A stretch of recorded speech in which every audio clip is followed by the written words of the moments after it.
الحمد للہ وحدہ والصلاة والسلام علی من لا نبی بعدہ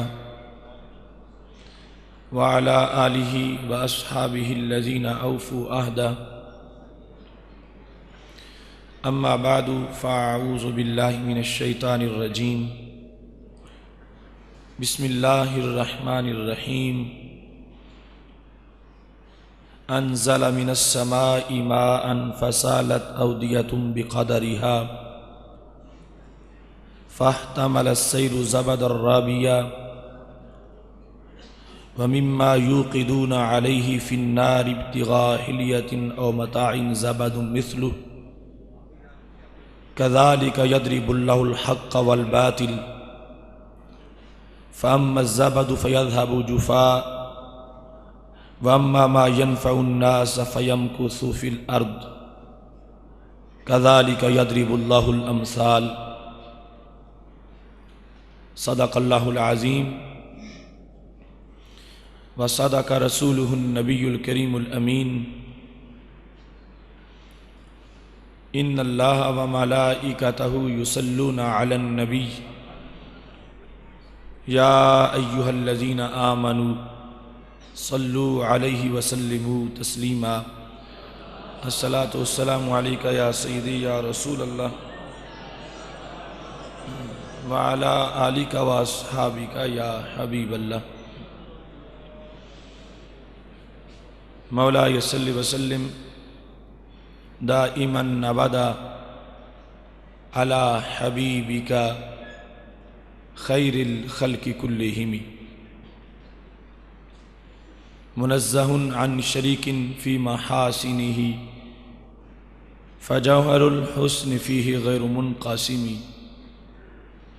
یا اکرم الخلق مالی من الوذ بہ سواک عند حلول الحادث العممی رب صل وسلم دائما ابدا علی حبیبک خیر الخلق کلہم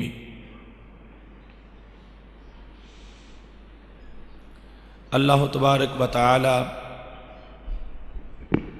جل جلالہ وعم نوالہ واتم برہانہ وعظم شانہ کی حمد و ثنا اور حضور سرور کائنات مفکر موجودات زینت بزم کائنات دستگیر جہاں غم گسار زمان سید سروراں حامی بے قسم قائد المرسلین خاتم النبیین احمد مجتبی جناب محمد مصطفیٰ صلی اللہ علیہ وآلہ واصحابہ وبارک وسلم کے دربار گہر بار میں ہدیہ درود السلام عرض کرنے کے بعد وارثان منبر و محراب ارباب فکر و دانش اصحاب محبت و مودت حاملین عقیدہ اہل سنت معزز و محتشم حضرات و خواتین سامعین و ناظرین رب ذوالجلال کے فضل و توفیق سے فہم دین کورس کے اختتامی سیشن میں ہم سب کو شرکت کی سعادت حاصل ہو رہی ہے۔ یہ رب ذوالجلال کا فضل ہے اور اس کی دی ہوئی توفیق ہے، اور ہم جتنا بھی شکر ادا کریں کم ہے کہ اس نے ہمیں پیدا کیا، اس نے ہمیں ایمان کی دولت سے مالا مال کیا، اس نے ہمیں دھندلکوں اور ظلمتوں کے دور میں اپنی بندگی کے لیے اور اپنے محبوب علیہ السلام کی غلامی کے لیے چن لیا۔ اس نے ہمیں رمضان المبارک کا شرف اور قرآن مجید قرآن رشید کی حفاظت کا منصب عطا فرمایا۔ ہم جتنا بھی شکر کریں کم ہے۔ آج ہم اپنے موضوعات کی سیر کرتے ہوئے جہاں پہنچے ہیں، یہ موضوع ہے اے غریب الوطن اسلام کے ہم وطنوں۔ غریب الوطن وہ ہوتا ہے جو پردیسی ہو، جس کا اپنا دیس نہ ہو، اور پھر اس کے ہم وطن وہ ہوتے ہیں جو پردیسی کو اپنے گھر رکھیں، جو پردیسی کو وطن دیں، جو پردیسی کے ہم وطن بن جائیں، جو پردیسی کو پردیسی نہ رہنے دیں، اور جو پردیسی کو پردیسی ہونے کا احساس بھی نہ ہونے دیں۔ آج کا موضوع ہمارا ایک پورے ماحول کے لحاظ سے ایک جامع موضوع ہے، جامع عنوان ہے، اور اس کو ہم نے صرف اس لیے نہیں سننا کہ ایک اختتامی پروگرام ہے اور اس میں شرکت ہو گئی ہے اور یہ شرکت کافی ہے، اس لحاظ سے کہ یہ ہمارا لاہے عمل ہے، اس میں پس منظر بھی ہے، ہمارے مستقبل کے لحاظ سے اس کے اندر مسائل کا حل بھی موجود ہے۔ اس واسطے دل کے کانوں سے پوری طرح محتاط ہو کر اور پوری طرح اپنے ایمان کی لذتوں کو حاضر کر کے رب ذوالجلال جل جلالہ کے دربار کا تصور اور سید عالم نور مجسم شفیع معظم صلی اللہ علیہ وآلہ وسلم کی پاک بارگاہ کا تصور لیے ہوئے بیٹھنا ہے، کانوں سے سننا ہے اور دھیان راہ مدینہ کی طرف رکھنا ہے۔ محتشم سامعین حضرات، یقیناً آج وہ سارے بھائی اور وہ بہنیں مبارکباد کی مستحق ہیں جن کے قدم اس رستے میں اٹھے ہیں، اور یہ نہ سمجھیں کہ ان کے قدم صرف پیپلز کالونی اور گوجراں والا شہر اور اطراف و اکناف اور قرب اور جوار کی اس زمین پر ہی رہے۔ میرے محبوب علیہ السلام کا یہ فرمان ہے، من سلک طریقا یطلب فیہ علما سہل اللہ لہ بہ طریقا الی الجنہ۔ فرمایا یہ قدم جو علم کے حصول کے لیے زمین پہ اٹھتے ہیں، حقیقت میں یہ جنت کی طرف اٹھ رہے ہوتے ہیں۔ اللہ ان کے صدقے جنت کا داخلہ اور جنت کا سفر آسان فرما دیتا ہے۔ اس واسطے یہ ہر مرد و زن ان کے لیے ہدیہ تبریک ہے جنہوں نے اس سفر میں شرکت کی ہے، اور خالق کائنات جل جلالہ نے انہیں یہ سعادت عطا فرمائی ہے۔ اور پھر بالخصوص رمضان المبارک کے چاند کے طلوع کے ساتھ ایک ہمارے لیے رب ذوالجلال کی طرف سے مسلسل انعامات کا سلسلہ شروع ہوا تھا، اور ہر دن اس میں ترقی ہوتی گئی، ہر دن عروج آتا گیا۔ پہلے رحمت، پھر مغفرت، اور پھر جہنم سے آزادی، اور ابھی عید کا دن یوم تقسیم انعامات آ رہا ہے جس کو یوم الجوائز کہا جاتا ہے۔ تو یہ ایک ایسا سلسلہ ہے کہ آج ہم اس وقت میں داخل ہو چکے ہیں جو یقیناً رب ذوالجلال کی طرف سے کھلی رحمتوں کا وقت ہے، اور جہنمیوں کو جہنم سے آزاد کیا جا رہا ہے۔ ایسے میں اس پروگرام کے اندر شرکت یہ ہمارے لیے مزید معنی خیز ہے، اور اس میں محبوب علیہ السلام کے دیے ہوئے سوچ کے مطابق ہمیں اپنی توجہ اس لحاظ سے بھی مرکوز کرنی چاہیے کہ جب شیطان نے رب ذوالجلال سے یہ کہا تھا کہ میں ہمیشہ تیرے بندوں کو اغوا کروں گا، انہیں گمراہ کروں گا، اور میں ان کو جب تک ما دامت ارواحہم فی اجسادہم، جب تک ان کی روحیں ان کے جسموں میں رہیں گی میں ان کو نہیں چھوڑوں گا، ان کو میں اغوا کروں گا، گمراہ کروں گا، اور راہ راستے ان کو میں بھٹکاؤں گا۔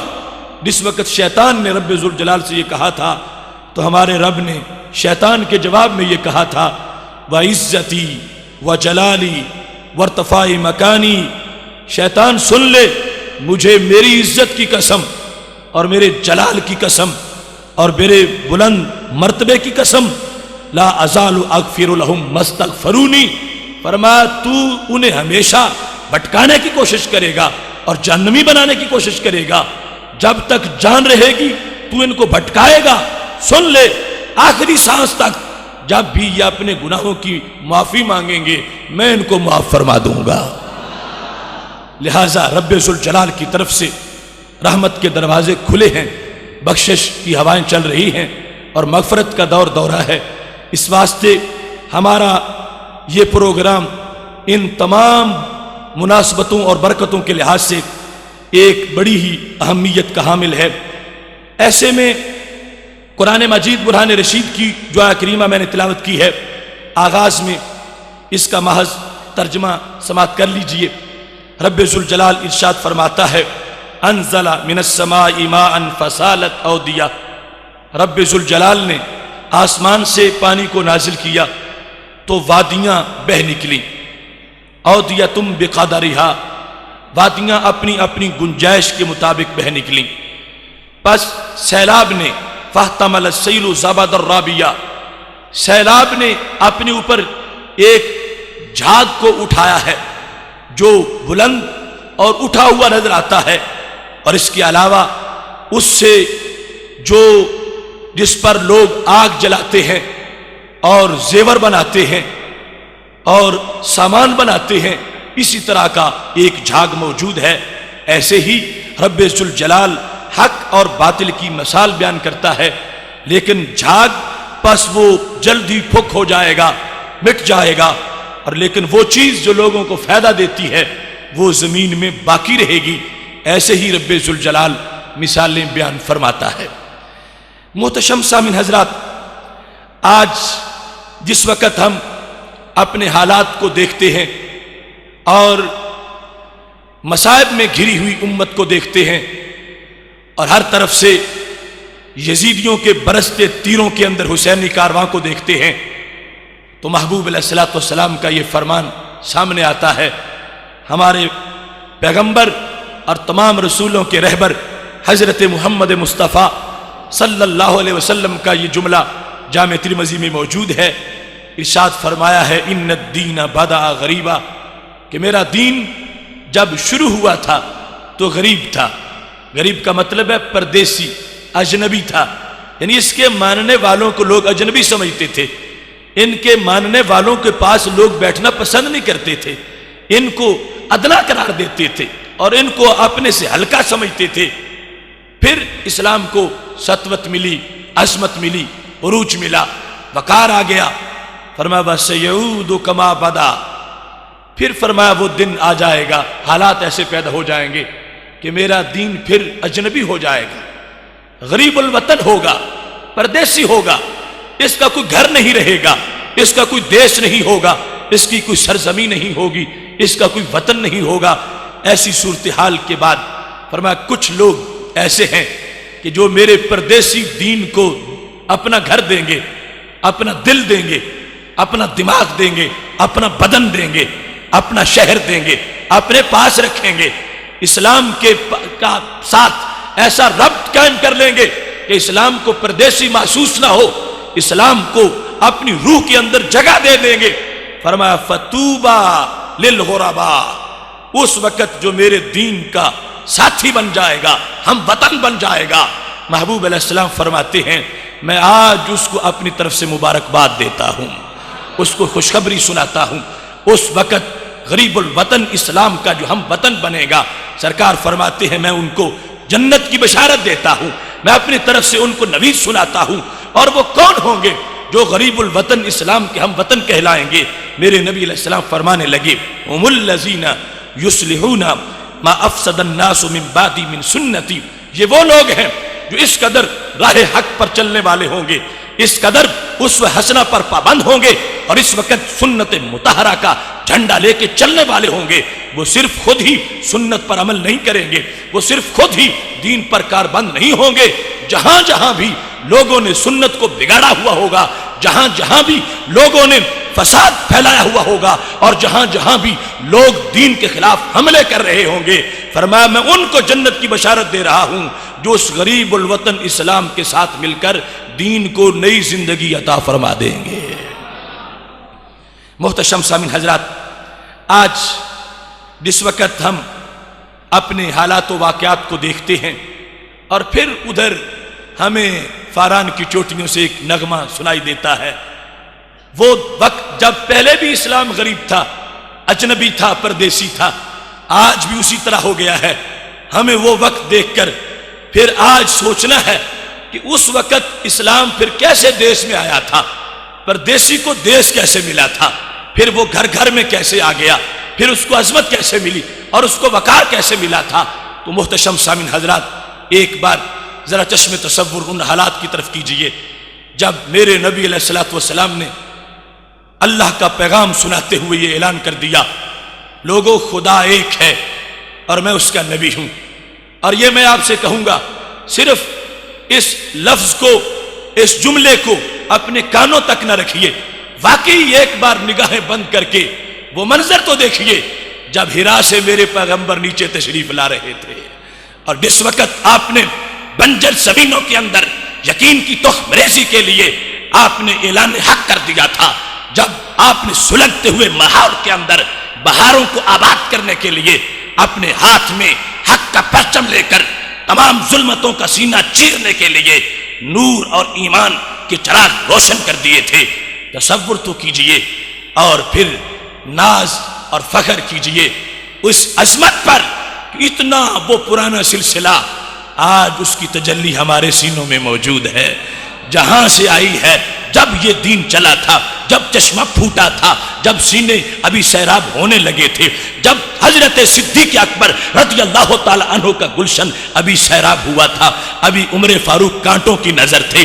تصور تو کیجئے جس وقت وہاں سے یہ کارواں چلا تھا، حالات کیسے تھے، کتنے تیر مارنے والے تھے، کتنے چراغ بجھانے والے تھے، کتنے رستوں میں کانٹے بچھانے والے تھے، اور کتنے صحابہ پر تشدد کر کر کے ان کو باندھ باندھ کے مارنے والے تھے، سب کچھ ہو رہا تھا۔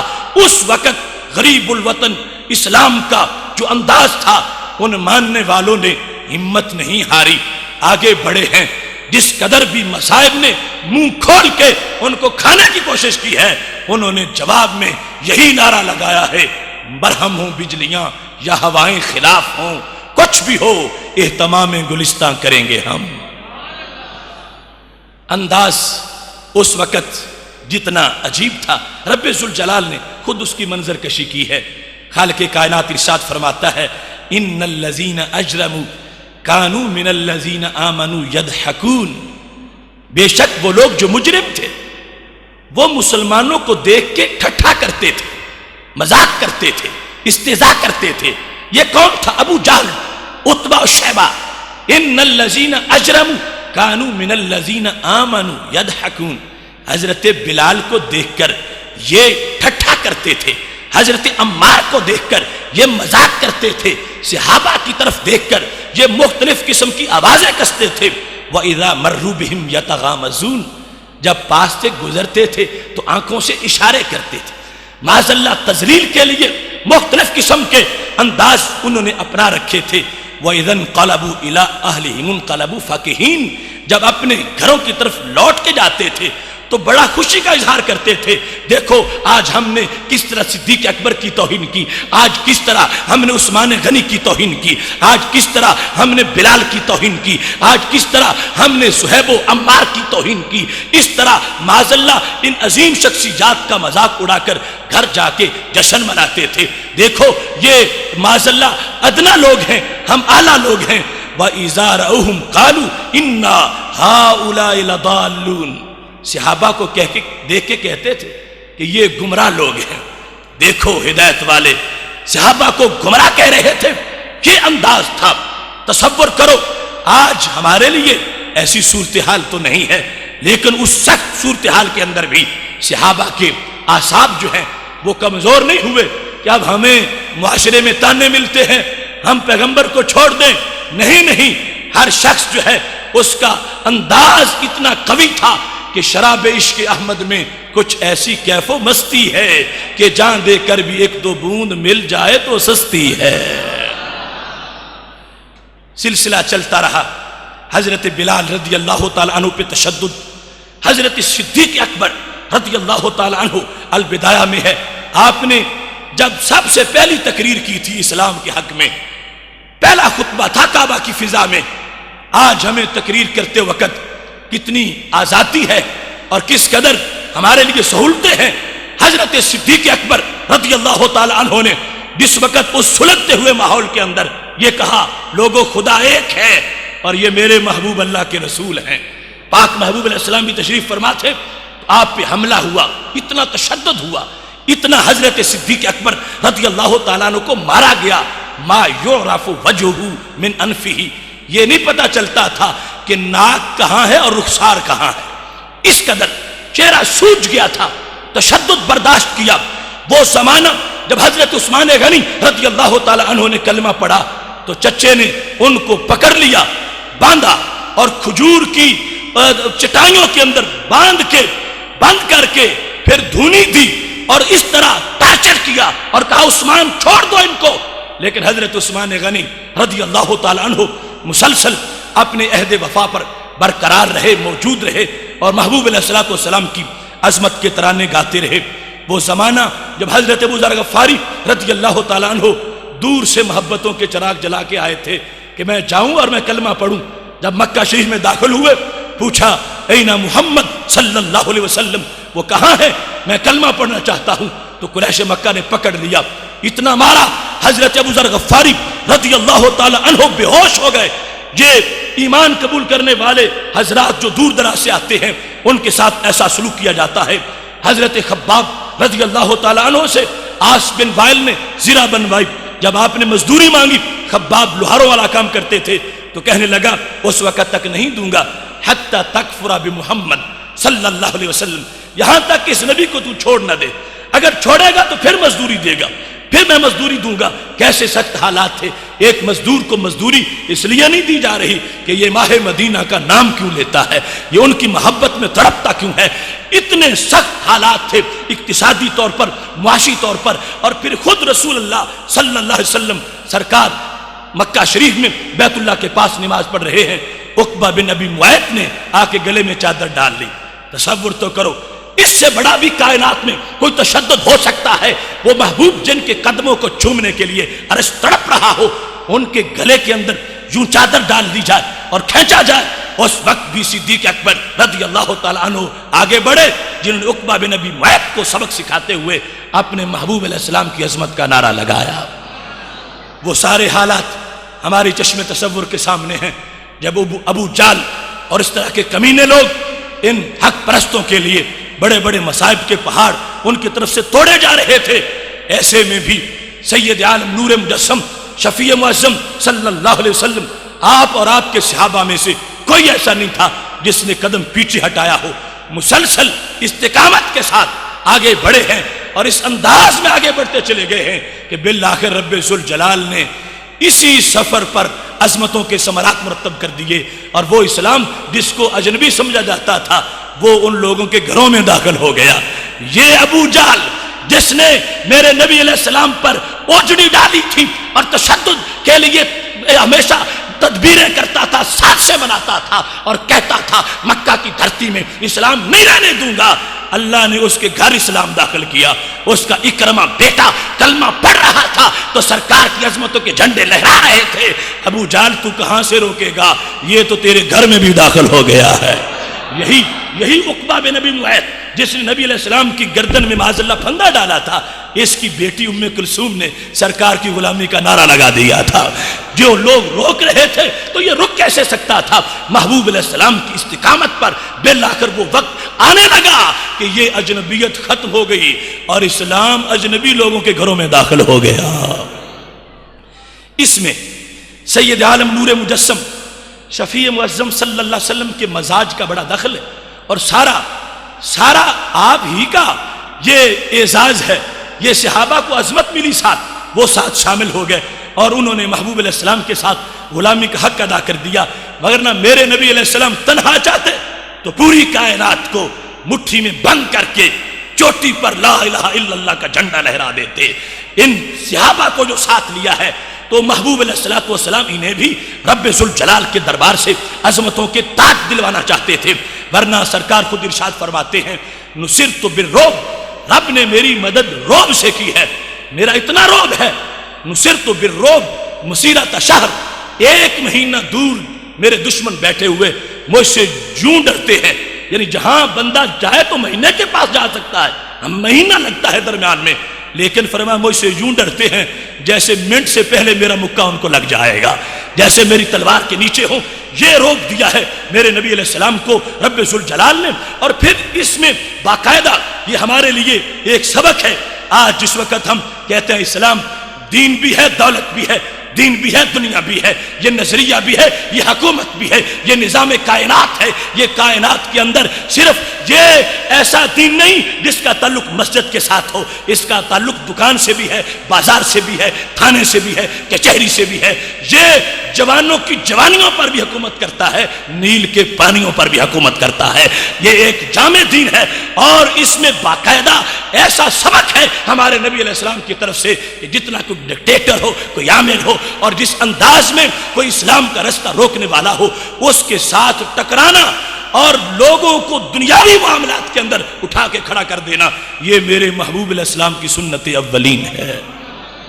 ابن ہشام نے لکھا ہے، سیرت ابن ہشام میں موجود ہے، اراشی نامی آدمی ابو جال سے سودا کر بیٹھا تو ابو جال نے پیسے دینے سے انکار کر دیا، بڑا ظالم تھا، اور اس کے سامنے کوئی بولتا نہیں تھا۔ اس کو سید الوادی کہا جاتا تھا کہ مکہ شریف کی وادی کا سردار، اور اس کے سامنے کوئی اونچی آواز سے بول نہیں سکتا تھا۔ اب اراشی مکہ شریف آ گیا، مختلف سرداروں سے ملا کہ ابو جال سے مجھے پیسے لے دو، تو کوئی بھی آگے سے یہ نہیں کہتا تھا کہ میں ساتھ چلتا ہوں۔ بالآخر جب وہ ایک دن حرم شریف کے پاس آیا تو ہمارے نبی علیہ السلام وہاں بیٹھے ہوئے تھے، اور چودھری قریش کے بھی بعد بیٹھے تھے، تو وہ آ کے پھر کہتا ہے میری مدد کرو، میں اجنبی ہوں، پردیسی ہوں، اور تمہارا سردار میرے پیسے نہیں دے رہا۔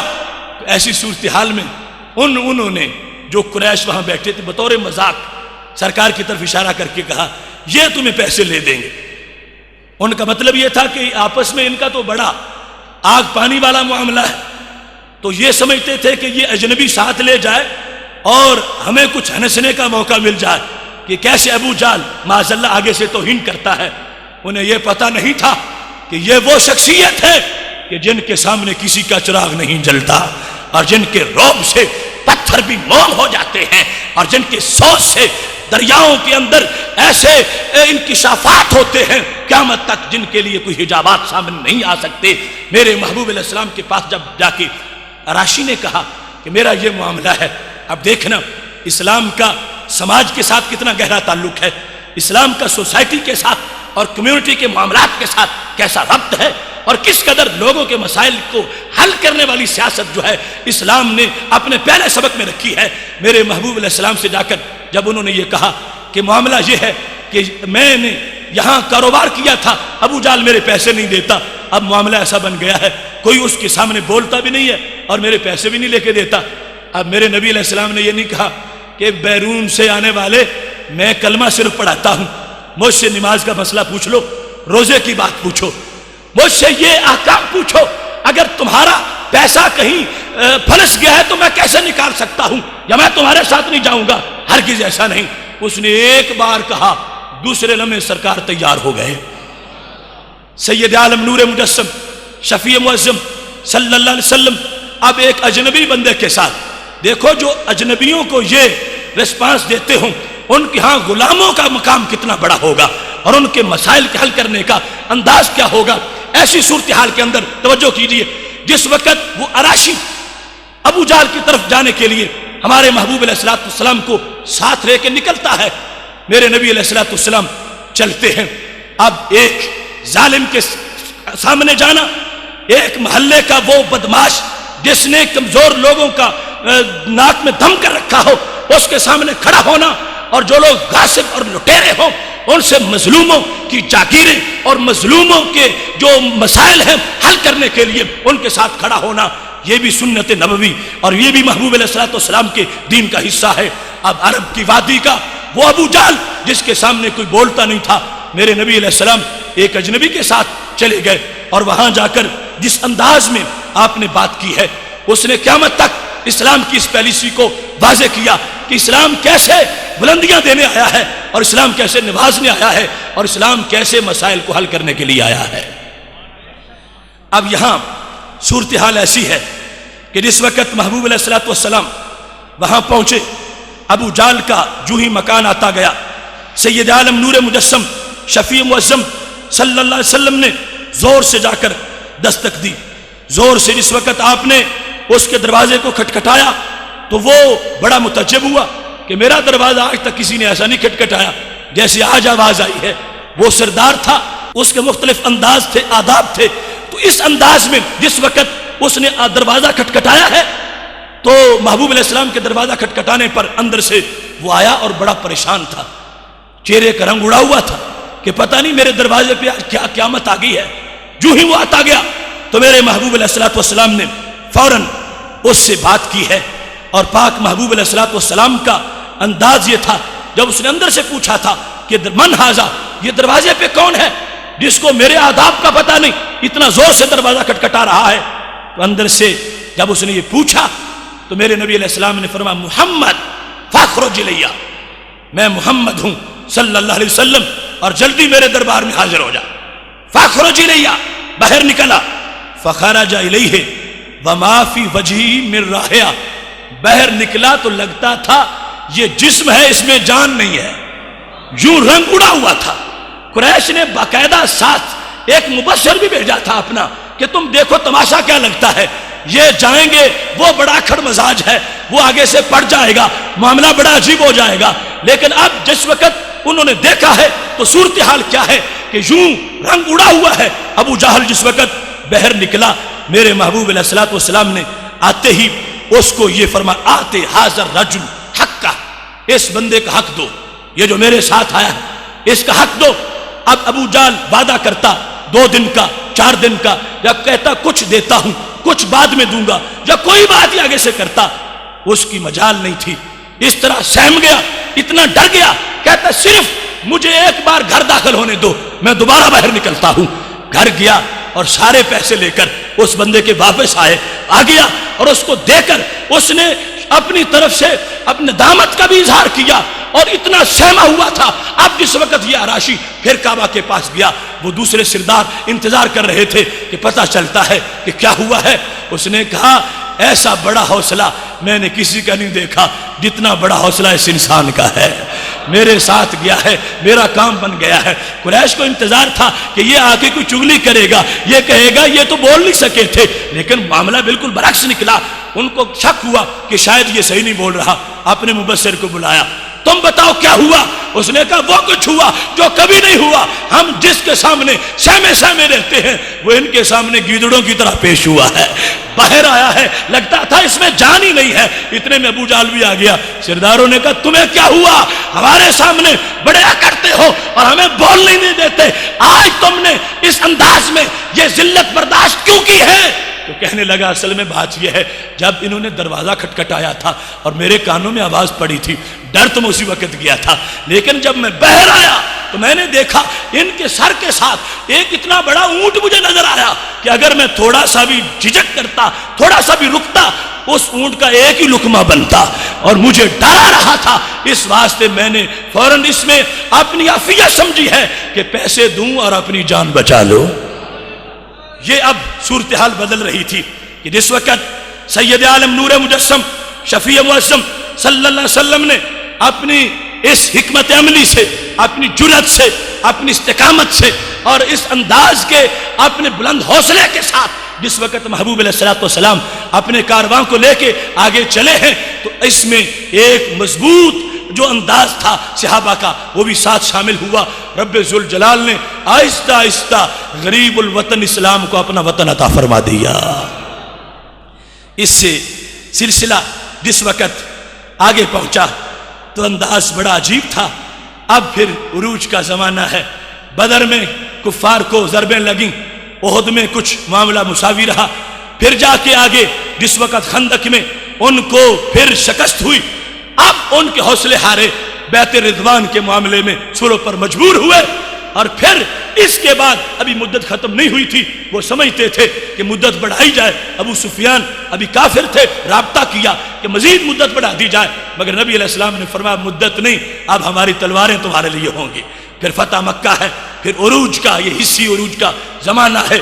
ہر طرف یہ انداز ہے کہ وہ لوگ جو پہلے ان کو اپنے گھروں میں کوئی عبادت نہیں کرنے دیتا تھا، اب انہوں نے منکروں کے گھروں کے اندر اپنی عبادت کے سوز کو داخل کر دیا ہے۔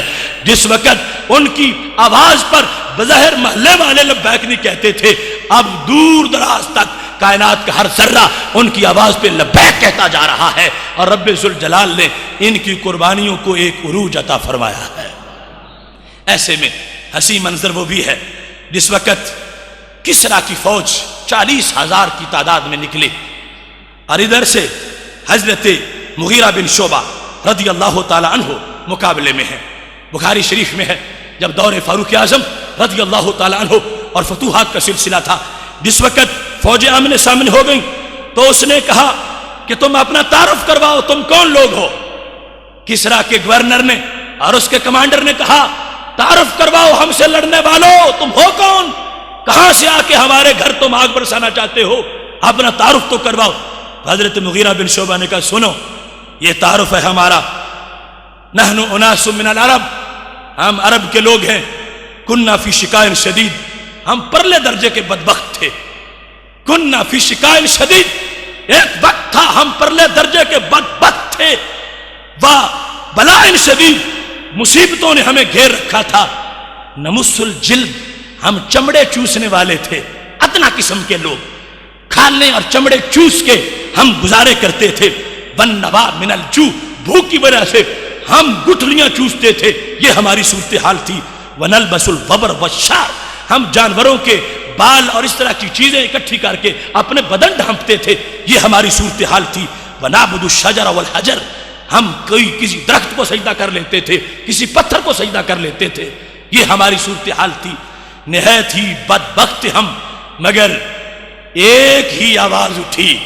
فبینا نحن کذالک، ہم اتنے گرے ہوئے لوگ تھے، ذلت اور رسوائی کے گڑھے میں ہم پڑے ہوئے تھے، تو سہانی گھڑی میں ایک چاند طلوع ہوا جس نے ہم ذروں کو بھی آفتاب بنا دیا۔ اے کسریٰ کے حواری سن لے، اس وقت ہم کچھ اور تھے، اب ہم کچھ اور ہیں۔ یہ بجلی کا کڑکا تھا یا صوت ہادی، عرب کی زمین جس نے ساری ہلا دی، رسول اکرم نور مجسم شفیع معظم صلی اللہ علیہ وسلم کی غلامی سے جو ان کو انقلاب ملا ہے۔ مغیرہ بن شعبہ ان آتش پرستوں کے سامنے اور کفار کے سامنے اپنا تعارف کرواتے ہوئے کہنے لگے، اس باسا رب السماوات و رب الارضین، اللہ جو آسمانوں کا بھی رب ہے اور زمین کا رب ہے، اس نے بھیجا ہے ہمارے لیے الینا نبیا من انفسنا، ہیں وہ ہمارے اندر سے ہی، ہمارے یہ قبیلہ سے وہ پیدا ہوئے، مگر ہیں ایسے کہ ان جیسا کائنات میں کوئی نہیں ہے۔ اللہ نے ہماری طرف بھیجا ان کو، نعرف اباہ و امہ، ہمیں ان کے ابا جی کا بھی پتہ ہے، ان کی امی جی کا بھی پتہ ہے، یعنی وہ آؤٹ سائڈر نہیں تھے، ہمارے ماحول کے تھے، ہم ان کو جانتے تھے۔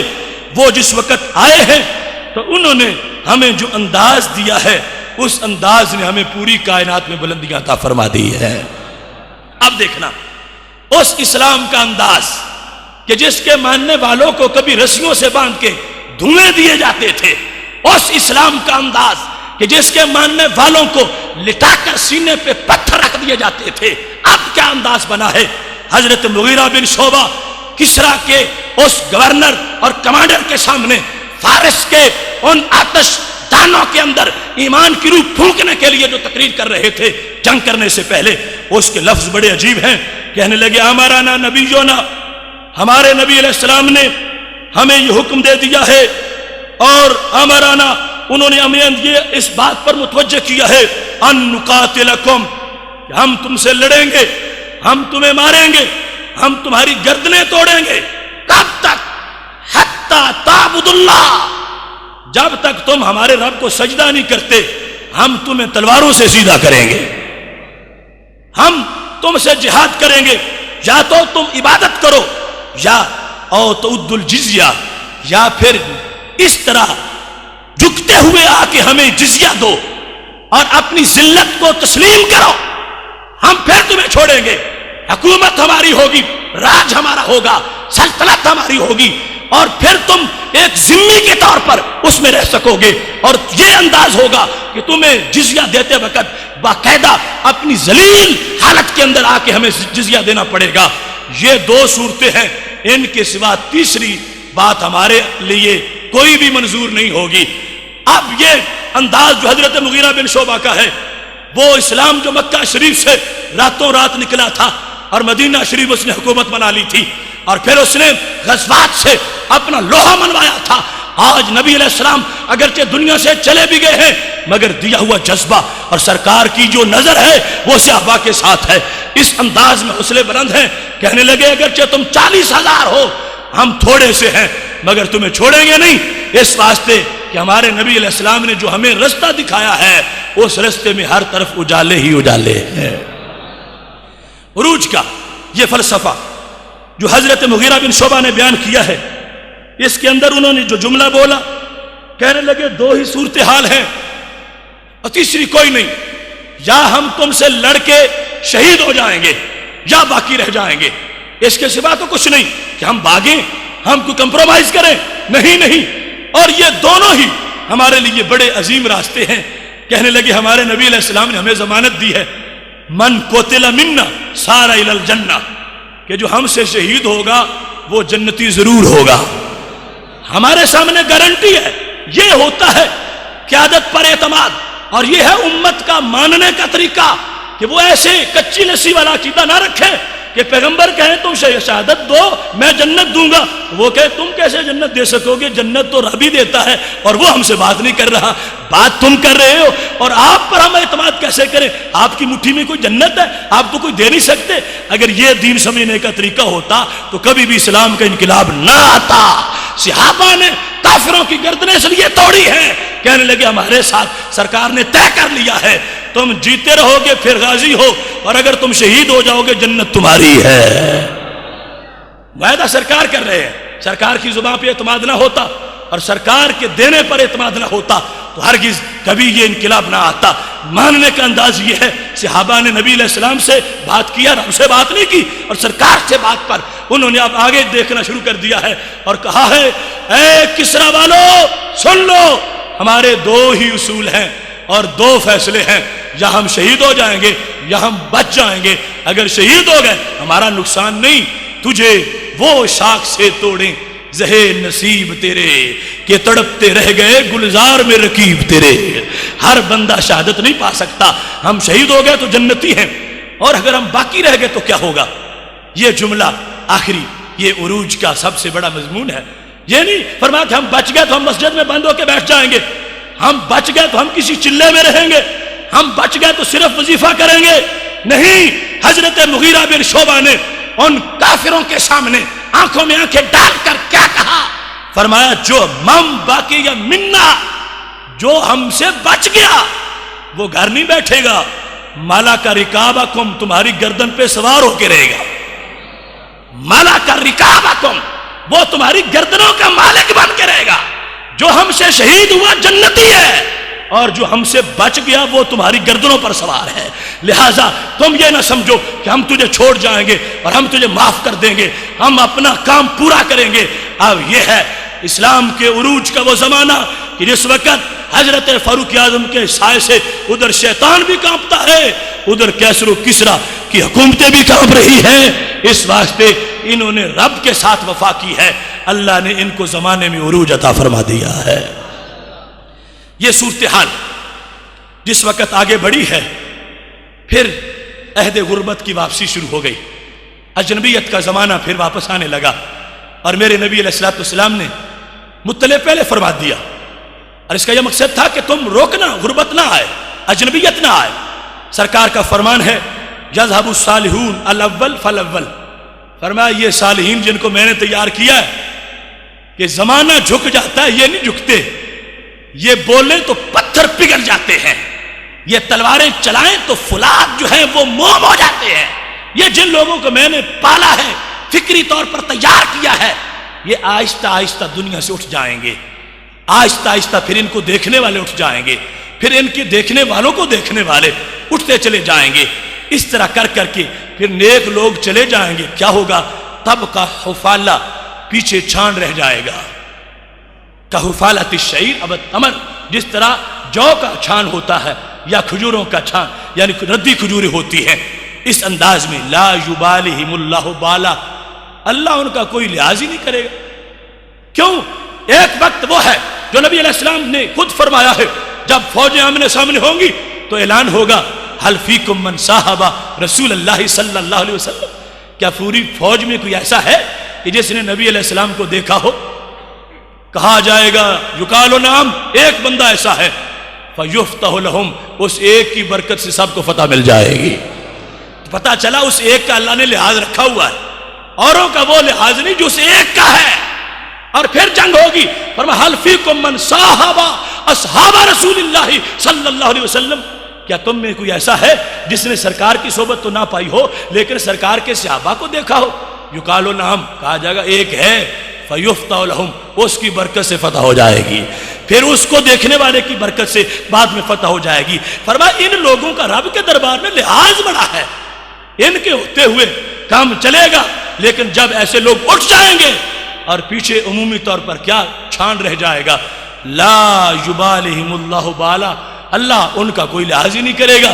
اب یہ وقت ہوگا کہ اسلام اجنبی ہونا شروع ہو گیا، اور پیچھے کی طرف یہ ایک صورتحال خود اسلام والوں کی وجہ سے کہ جب ان میں عمل کی کوتاہی آئی، ان کے اندر سوچ میں بگاڑ آتا گیا اور کہیں عقیدوں میں کمزوریاں آتی گئیں، پھر اسلام پردیسی بننے لگا، اجنبی بننے لگا، اور بنتے بنتے آج وہ بالکل غریب الوطن ہے۔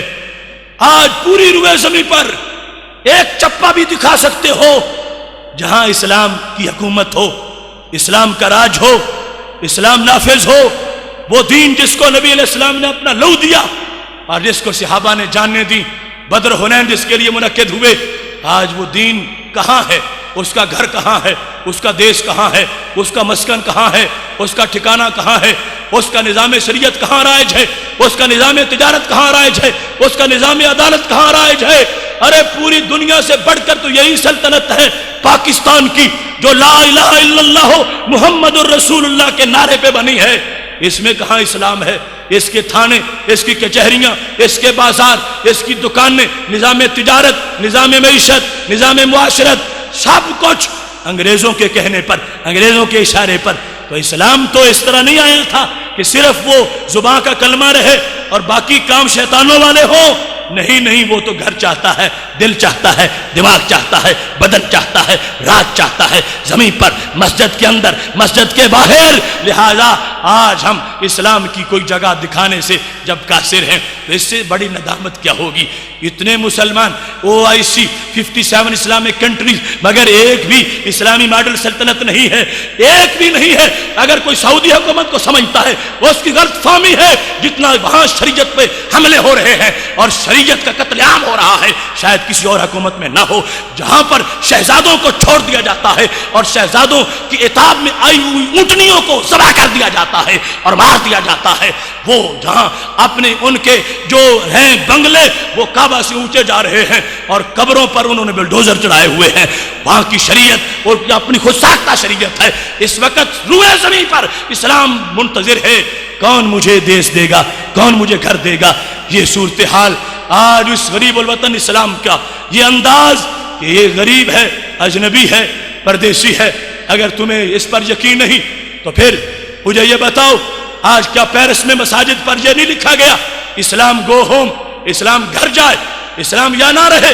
پیرس میں مساجد پر اگر وہاں خنزیر کے سر پھینکے گئے ہیں اور انڈیا میں مسجدوں کے سامنے اگر خنزیروں کے سر رکھے جا رہے ہیں اور یہ چیکنگ پیرس میں ہو رہی ہے، اسلام گو ہوم، تو پتہ چلا اسلام اجنبی ہے، اسلام پردیسی ہے۔ اگر آج تم یہ دیکھتے ہو کہ وہاں پر امریکہ میں کعبۃ اللہ کے ماڈل کا شراب خانہ تیار کر دیا گیا ہے اور ہماری مقدس جگہ کو انہوں نے شراب خانہ کے ساتھ، شراب خانہ اسی ماڈل کا بنا کر جب لوگوں کو یہ دعوت دی ہے، ہم اب پوری طرح اسلام کے خلاف ہیں، برداشت نہیں کر سکتے، اسلام ہمیں پسند نہیں، اور اس طرح بھی کہ یہ اپنے گھروں میں بھی ہمیں یہ پسند نہیں ہے۔ یہ اجنبیت نہیں اسلام کی، پردیسی ہونا نہیں، تو اور کیا ہے؟ آج اس وقت ہمارے محبوب علیہ السلام کے گستاخانہ خاکے بنے، اور اس کے بعد صرف بنے ہی نہیں، ان کو بار بار پرنٹ کیا گیا، ان کو نصابوں میں شامل کیا گیا، ان کو فٹ بال اور مختلف چیزوں کے اوپر بنایا گیا اور بار بار ان کی فلمیں چلائی گئیں۔ یہ غریب الوطنی نہیں اسلام کی، تو اور کیا ہے؟ آج پوپ بھونکتا ہوا جب اسلام پر ہرزہ سرائی کرتا ہے تو یہ اسلام کی اجنبیت اور پردیسی کا عالم نہیں ہے، تو اور کیا ہے؟ آج اس وقت $6 لاکھ انڈیا کی حکومت افغانستان میں میوزک کے لیے فنڈ دیتی ہے. یہ اجنبیت نہیں اسلام کی تو اور کیا ہے؟ آج اس پاکستان میں نعرہ اسلام پر بننے والے ملک کی پنجاب یونیورسٹی میں اگر میوزک کی کلاسیں شروع ہو جاتی ہیں، یہ پردیسی نہیں دین کی تو اور کیا ہے؟ اگر آج پاکستان کی یونیورسٹیاں امریکہ کے اڈے نہیں بن گئی، یہ پردیسی نہیں تو اور کیا ہے؟ یہ دین جس کے بچے کو غیر مسلم کے ساتھ بیٹھنا حرام کیا گیا تھا، آج ان کو لیکچر ان عیسائیوں کے دلوائے جا رہے ہیں، اور امریکی پروفیسر بلوا کر مسلمانوں کے عقیدے جو ہیں ان کو پاش کیا جا رہا ہے. یہ غریب الوطن اسلام نہیں ہے تو اور کیا ہے؟ آج حدود اللہ کا مذاق اڑایا جا رہا ہے. حدود اللہ کو مشق ستم بنا دیا گیا ہے. جن کو 2 اور 2 اور 4 کا نظریہ آتا تھا، گنتی کے 200 لفظ آتے تھے، وہ حدود پہ رائے سنی کر رہے ہیں. اور اللہ کے نظام میں جس میں قیاس کا دخل ہی نہیں تھا، اس نظام کو معاذ اللہ اپنی عقل کے مطابق موڑ دینا چاہتے ہیں. یہ اجنبیت نہیں، یہ پردیسی نہیں، یہ اسلام کا غریب الوطن ہونا نہیں ہے تو اور کیا ہے؟ آج اس روئے زمین پر، اس پاکستان پر، جس نے ماؤں کی غیرت پر پہرا دینے کے لیے یہ ملک حاصل کیا تھا، یہ معمولی سی قربانی نہیں تھی. 20 لاکھ جانیں دے کر ہم نے پاکستان لیا تھا. 20 لاکھ جانیں دے کر 2 کروڑ لوگوں نے گھر چھوڑا، 90,000 عورتوں کی عزتیں لٹ گئی، پھر یہ وطن بنا. تو کیا میراتھن ریس کے لیے بنایا تھا؟ کیا اس کو ہم نے اوریانی اور فحاشی کے لیے بنایا تھا؟ کیا اس ملک کو ہم نے ناجائز دھندوں کے لیے بنایا تھا؟ نہیں، اس کو اسلام کے لیے، دین کے لیے. اور آج اس وقت اس کی سڑکوں پر ماؤں بہنوں کو اور اس ریس میں دوڑا کر اسلام کی دھجیاں اڑائی جاتی ہیں. تو یہ غریب الوطن اسلام نہیں تو اور کیا ہے؟ اس واسطے میرے بھائیوں، کوئی یہ نہ کہے کہ اسلام کا گھر ہے، اسلام کا دیش ہے. اسلام غریب الوطن، اسلام پردیسی. اسلام چاہتا ہے مجھے گھر ملے. آج جو اسلام کو دل دے گا، کل رب اس کو جنت عطا فرمائے گا. ایسی صورتحال کے اندر ہمیں اپنا کردار بین الاقوامی حالات، انٹرنیشنل افیئرز، اس کے لحاظ سے پوری ملت کا ایک سروا کرتے ہوئے یہ دیکھنا ہے. 32 عیسائی چینلز اسلامی دنیا میں چل رہے ہیں. آج ورلڈ ہیلپ نامی تنظیم عراق کے نقشے چھاپ کے لگی پھر رہی ہے. امریکہ میں فنڈ اکٹھا ہو رہا ہے کہ عراق کے اندر ہمیں 10 لاکھ انجیل کی ضرورت ہے. اسلام کے لیے وہ یہ تحفے پیش کر رہے ہیں. عیسائی ہمارے بندوں کو خراب کرنے کے لیے فنڈ اکٹھا کر رہے ہیں. آج ان حالات کے اندر کہ جب کہیں اگر غیروں کے پاس یہ ستم تھا تو تھا ہی، اب ہماری اعلیٰ جو افواج کے ادارے ہیں وہاں داڑھی پہ پابندیاں لگائی جا رہی ہیں. وہاں نظام اسلام کے خلاف لوگوں کو پوری طرح، ان کے نام اسلام والے ہیں، ان کے دماغ اسلامی نہیں رہے، ان کے دماغ انگریز کے ہیں، ان کے اندر زبان پر بولنے والی فکر جو ہے وہ غیروں کی ہے. لہذا جب کسی کے گھر میں غیروں کا قبضہ ہو جائے، وہ پردیسی نہیں ہوتا تو اور کیا ہوتا ہے؟ یہ اسلام اجنبی ہے، پردیسی ہے. نام اس کا لطف اللہ ہے اور بندہ کرتا کیا ہے؟ جو بالکل حرام ہے. نام اس کا غلام رسول یہ رکھا گیا، لیکن وہ انگریز کا ایجنٹ بن گیا، اعلی کار بن گیا، وہ افرنگی دکانوں کا کھلونا بن گیا. یہ سارا راہ و رسم، دود و باش، اس کا چہرہ، اس کے کپڑے، اس کا کردار. یہ اسلام کی بیٹی یہ جس وقت بغیر پردے کے اور شارٹ لباس میں اور بالکل ٹائٹ لباس میں اور اپنے جسم کی نمائش کرتی ہوئی باہر نکلتی ہے، اسلام روتا ہے کہ میں نے ایسی بچیاں تو نہیں پالی تھی. حضرت فاطمہ زہرا کی بیٹیوں کا ایسا، ان کی روحانی فکر کی وارث جو بیٹیاں ہوتی ہیں، ان کا ایسا کردار نہیں ہو سکتا. اگر ایسا ہمارے ملک میں ہو رہا ہے اور دن بدن بڑھتا جا رہا ہے، آج سے 10 سال پہلے ایسی اریانی نہیں تھی، اب اس سے زیادہ گند آ گیا ہے، تو پتہ چلا اسلام زیادہ غریب الوطن ہو گیا، زیادہ بے گھر ہو گیا ہے. آج جو یہ آئے ہیں، یہ سوچ جو ہے، یہ اس وقت درس قرآن کے اختتام پر یہ ایک ہماری جو ہے، اس کا مقصد یہ ہے کہ ہم سوچیں کچھ کام میں کروں، کچھ کام آپ کریں. ملیں گے سینہ چاکانے چمن سے سینہ چاک، اور ظلمت رات کی سیما پا ہو جائے گی. اس واسطے کسی ایک بندے کا کام نہیں ہے، پوری ملت کا کام ہے. اور جو نقب لگا رہے ہیں ان کے محاسبے کا وقت ہے، ان کے ساتھ پنجہ آزمائی کا وقت ہے. اور یہ امانت ہے ہمارے دین کی، ہمارے قرآن کی. ہم اس درس قرآن کے قائل نہیں ہیں کہ جو درس قرآن اپنا رخ لوگوں کی حالات کی طرف نہ کرے. جو لوگوں کے مسائل، امت کے جو سلگتے مسائل ہیں ان کی طرف متوجہ نہ ہو. یہ رونے دل کی آواز ہے. یہ ٹھیک ہے اس قرآن کو پڑھ کے دم کریں، بیماریاں صحیح ہوتی ہیں، اس کے ختم پڑھنے سے برکتیں ملتی ہیں، مگر یہ ختم پڑھنے کے لیے نہیں، یہ باطل کو ختم کرنے کے لیے آیا ہے. اس کے ختم بھی پڑھو مگر اسے بڑھ کے پڑھ کے باطل کو ختم بھی کرو. اگر باطل ننگا ناچتا رہے، ہم مسجد کی الماری تک قرآن بند رکھیں تو یہ قرآن کا حق نہیں ہوگا. قرآن غریب الوطن، اسلام غریب الوطن، مسلمان غریب الوطن. کہاں ان کا دیش؟ کیا پاکستان ہمارا دیش ہے؟ نہیں. ہمارے پاس ہمارا کیا ہے؟ یہاں پر غیروں کے اڈے ہیں، جو چاہتے ہیں کرتے ہیں، جسے چاہتے ہیں پکڑتے ہیں، جہاں چاہتے ہیں پھینکتے ہیں. کیا وہ ماؤں کے بچے نہیں ہیں جو کیوبا کی جیلوں میں جانوروں کی طرح پنجروں میں بند ہیں؟ کیا وہ افغانستان کے کیکروں کے پتے تھے جن کو پکڑ کے الٹا لٹکا دیا گیا؟ کیا وہ عراق کی سرزمین جو ولیوں کی سرزمین ہے، اس کے بیٹے حضرت ابراہیم علیہ السلام کے پوتے امام حسین کی اولاد، کیا وہ نیک لوگوں کی ضروریت نہیں ہے جن کو ابو غریب جیلوں میں کتوں سے جن کا گوشت نچوڑا جا رہا ہے؟ ایسے دیش کے اندر، ایسے حالات کے اندر ہم کیسے کہہ سکیں گے اسلام کے پاس گھر ہے؟ نہیں، اسلام بے گھر ہے. اس وقت ہم سے گھر کا تقاضا کر رہا ہے. ایسے حالات کے اندر ہمیں یہ سوچنا ہے کہ ہم اس ابتلا کے دور سے گزریں تو کیسے گزریں، ہم اپنا فرض کیسے ادا کریں اور کس انداز میں ہم آگے بڑھیں. سب سے پہلا کام فکری محاذ پر ان لوگوں کا مقابلہ ہے کہ جہاں جہاں یہ فکری لونڈے اور فکری گماشتے اور میڈ ان امریکہ فکر کے لوگ اور میڈ ان یورپ نظریات کے لوگ جو ہیں، جب تک ہم ان کا عملاً محاسبہ نہیں کریں گے اس وقت تک مزید آگے رسوائی بڑھتی جائے گی.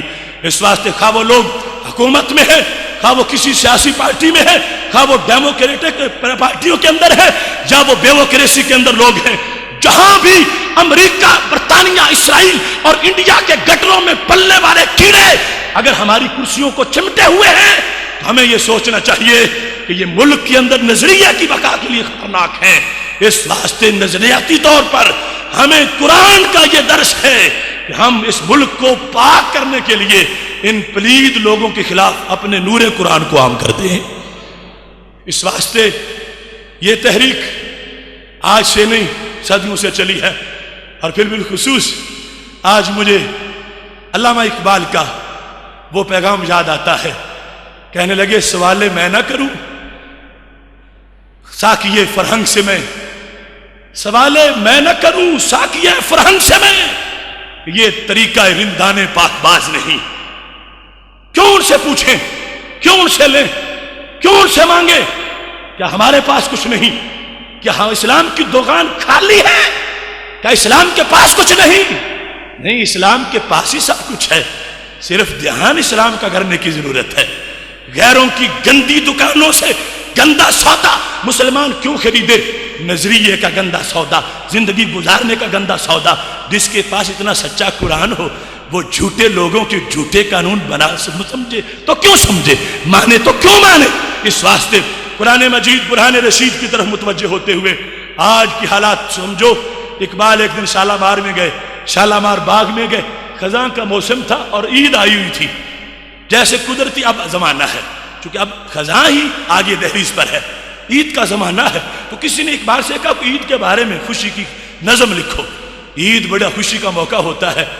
تو علامہ اقبال کہنے لگے یہ شالامار میں ایک برگ زرد کہتا تھا، یہ شالامار میں ایک برگ زرد کہتا تھا، گیا وہ موسم گل جس کا رازداں ہوں میں. یہ شالامار میں ایک برگ زرد کہتا تھا، گیا وہ موسم گل جس کا رازداں ہوں میں.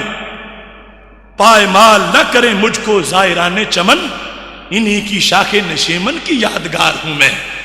وہ پتا جب ہرا تھا، اوپر تھا، سب اس کو دیکھتے تھے اور اس کے سائے میں بیٹھتے تھے، اس کو دیکھ کے آنکھیں ٹھنڈی کرتے تھے، مگر جب زرد ہوا تو نیچے آ گرا، اب قدموں کے نیچے ہے. یہ ہے غریب الوطن کا انداز، وہ اسلام جو سروں کا تاج، جو چہرے کی زینت، جو دل کا سرور، آج اس کو پرائیویٹ کر دیا گیا، یہ زرد پتا بنا دیا گیا. زرد پتا بولتا ہے کہ میں تو تمہارے نشیمن کا سرور تھا ظالموں، مجھے پاؤں تلے نہ روندو، میری دھجیاں نہ اڑاؤ، میں تمہارے لیے سایہ دینے کے لیے آیا ہوں۔ دنیا میں غموں کے دھوپ سے سایہ دوں گا، آخرت میں عذاب سے بچا لوں گا۔ یہ شالامار میں ایک برگ زرد کہتا تھا، گیا وہ موسم گل جس کا رازداں ہوں میں، نہ پائمال کریں مجھ کو زائران چمن، انہی کی شاخ نشیمن کی یادگار ہوں میں، خزاں میں مجھ کو رلاتی ہے یاد فصل بہار، خزاں میں مجھ کو رلاتی ہے یاد فصل بہار، خوشی ہو عید کی کیوں کر کہ سوگوار ہوں میں، خزاں میں رلاتی ہے مجھ کو یاد فصل بہار، خزاں ہے آج اسلام پر اور بہار ہے وہ مدینہ شریف کی۔ جب سوسائٹی میں چلنے والے کسی کو ابو بکر صدیق کہا جاتا تھا، کسی کو عمر فاروق کہا جاتا تھا، اب خزاں ہے، ایسا چہرہ نظر نہیں آتا، ایسے لوگ نظر نہیں آتے کہ جو رستے پہ چلیں تو فرشتوں نے لائنیں بنائی مسافہ کرنے کے لیے۔ وہ سوسائٹی نہ رہی، وہ دین کے ماننے والے نہ رہے، وہ اسلام کے متولے نہ رہے، وہ اسلام پر عمل کرنے والے نہ رہے۔ اب یہ اقبال کہنے لگے خزاں میں مجھ کو رلاتی ہے یاد فصل بہار، تم کہ تو عید کی شان میں نظم لکھو، خزاں میں رلاتی ہے مجھے یاد فصل بہار، خوشیوں عید کی کیوں کر کہ سوگوار ہوں میں، اجاڑ ہو گئے عہد کہن کے میں خانے، اجاڑ ہو گئے عہد کہن کے میں خانے، گزشتہ بادہ پرستوں کی یادگار ہوں میں۔ یہ پتا بتا رہا ہے کہ میں تو بڑا قیمتی ہوا کرتا تھا، اب میری طرف کوئی دیکھ نہیں رہا، مجھے یوں خزاں کی نظر ہوا تو ہر طرف مجھ پہ قدم رکھے جانے لگے۔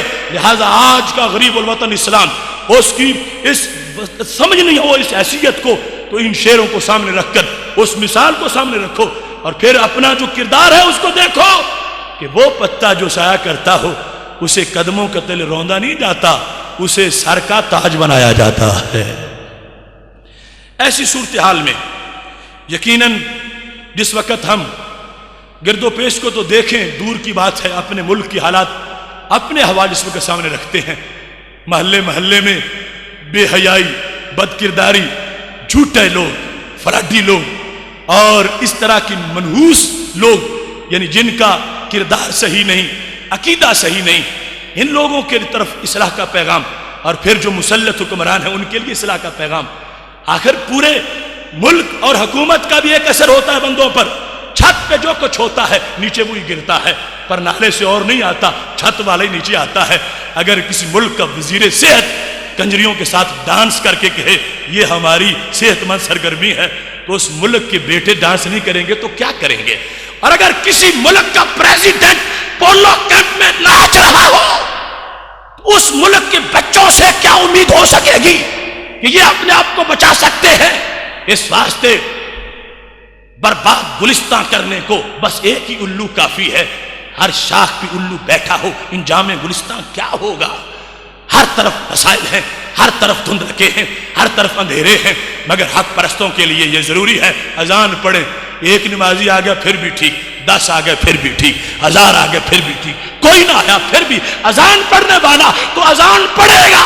اس واسطے یہ صراط مستقیم کی اذان ہے جو حضرت امام حسین نے کربلا میں دی تھی، فضل خیر آبادی نے دریائے شور کے کنارے اپنی قبر بنوا کے دی تھی، وہ ہمارے ذمہ آج ان کا دیا ہوا ایک تحفہ ہے۔ اس واسطے اس اذان کو بڑھانا یہ صراط مستقیم کی اولین ترجیح ہے۔ کیا ہو گیا ہمیں؟ یہ ملک ہے جس میں جو ایجوکیشن کا وزیر ہے اس کو پرائم منسٹر آف اگنورینس کہنا چاہیے، جس نے یہ کہہ دیا ہے ہماری اور انڈین ثقافت ایک ہے، ہماری تہذیب ہڑپا سے ہے اور ہمارا ان کا کوئی فرق نہیں ہے۔ اتنا بھی جاہل کوئی ہو سکتا ہے؟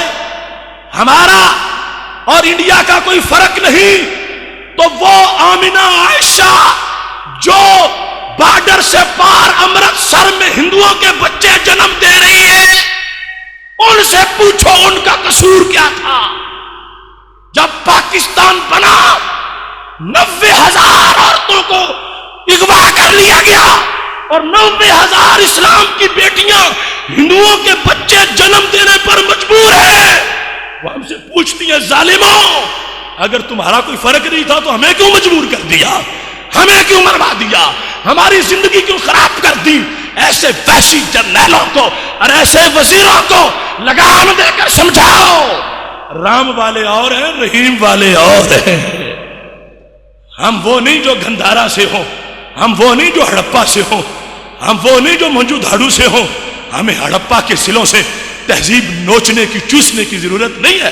ہمارا قرآن ہماری تہذیب ہے، ہمارا قرآن ہماری کلچر ہے۔ ہم ہڑپا والے نہیں، ہم مکہ والے ہیں۔ اس واسطے یہ فکر اس وقت جب ہمارے سامنے آ گئی، اس کے سینے میں چھرا نہیں گھونپیں گے تو کون اٹھے گا؟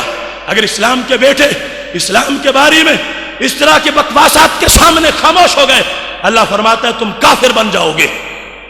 اذا سمعتم آیات اللہ یکفر بها ویستہزأ بها فلا تقعدوا معهم حتى يخوضوا في حدیث غیرہ انکم اذا مثلهم۔ اور جب اسلام کا مذاق اڑایا جائے اور تم بیٹھ کے سنو، اسی طرح کے چوٹی کے کافر بن جاؤ گے۔ لہذا اسلام کا مذاق اڑایا جائے تو اب بچنے کے لیے بولو کہ ہم ان ظالموں کے سامنے نہیں، ہم ماہ مدینہ کے سامنے ہیں۔ کتنا ظلم ہے! یہ کلچر اور یہ تہذیب کیا پلیٹ میں رکھ کر دی گئی؟ پوچھو بدر میں بہنے والے خون سے، اگر کفر کا ہمارا فرق نہیں تھا تو پھر بیٹے باپ کے مقابلے میں اور باپ بیٹے کے مقابلے میں بدر میں کیوں آ گئے؟ اگر ایک ہی بات تھی تو ایسا معاملہ کیوں چلتا رہا؟ کربلا کی دھرتیوں سے اذان حسین پوچھتی ہے اور حضرت مجدد الفسانی کا گوالیار کے قلعے میں قید خانہ ہم سے پوچھ رہا ہے۔ اگر ایک معاملہ تھا ایسا کیوں ہوتا رہا؟ کیوں حق والے باطل پرستوں سے ٹکراتے رہے؟ کیا ان کا جگر نہیں تھا؟ کیا ان کا کلیجہ نہیں تھا؟ کیا ان کے لیے سلطوں کی ضرورت نہیں تھی؟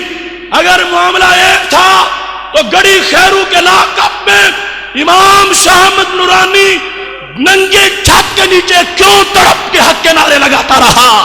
اور موت کے پھندے پر جھول کر عبدالستار نیازی نے کیوں نعرہ بلند کیا؟ فرق ہے، ماننا پڑے گا۔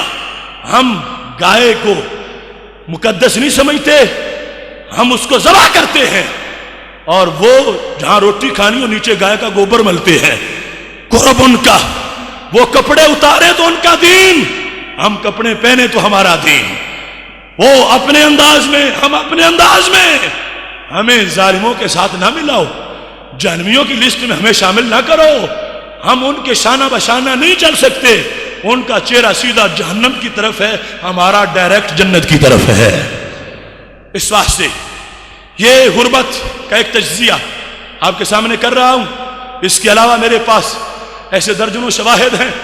جس وقت ایک دھرتی کے اندر اس ملت کا ہیرو محمد بن قاسم اگر اس کو کوئی ظالم کہے اور راجہ دہر کو مظلوم کہے تو کیا اس نے اسلام کی بولی بولی ہے یا کفر کی بولی بول رہا ہے؟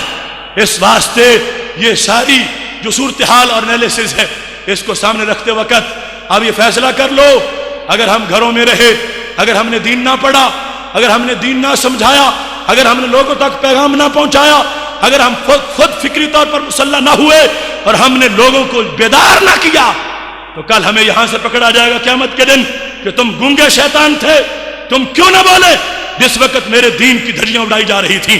اس وقت اگر کوئی بندہ اللہ کے اس عذاب سے بچنا چاہتا ہے تو بیدار ہو جائے، ہوشیار ہو جائے۔ ہم نے فہم دین کورس کی شکل میں جو تمہیں چھوٹا سا ایک نصاب دیا ہے اور پچھلا نصاب اور مسلسل یہ 13واں کورس ہے، یہ ایک راستے کی طرف رہنمائی ہے، تھوڑی سی کوشش ہے، اور انشاءاللہ رمضان میں ایک نیکی جب 70 تک پہنچتی ہے تو ایک کورس 70 تک پہنچ جائے گا۔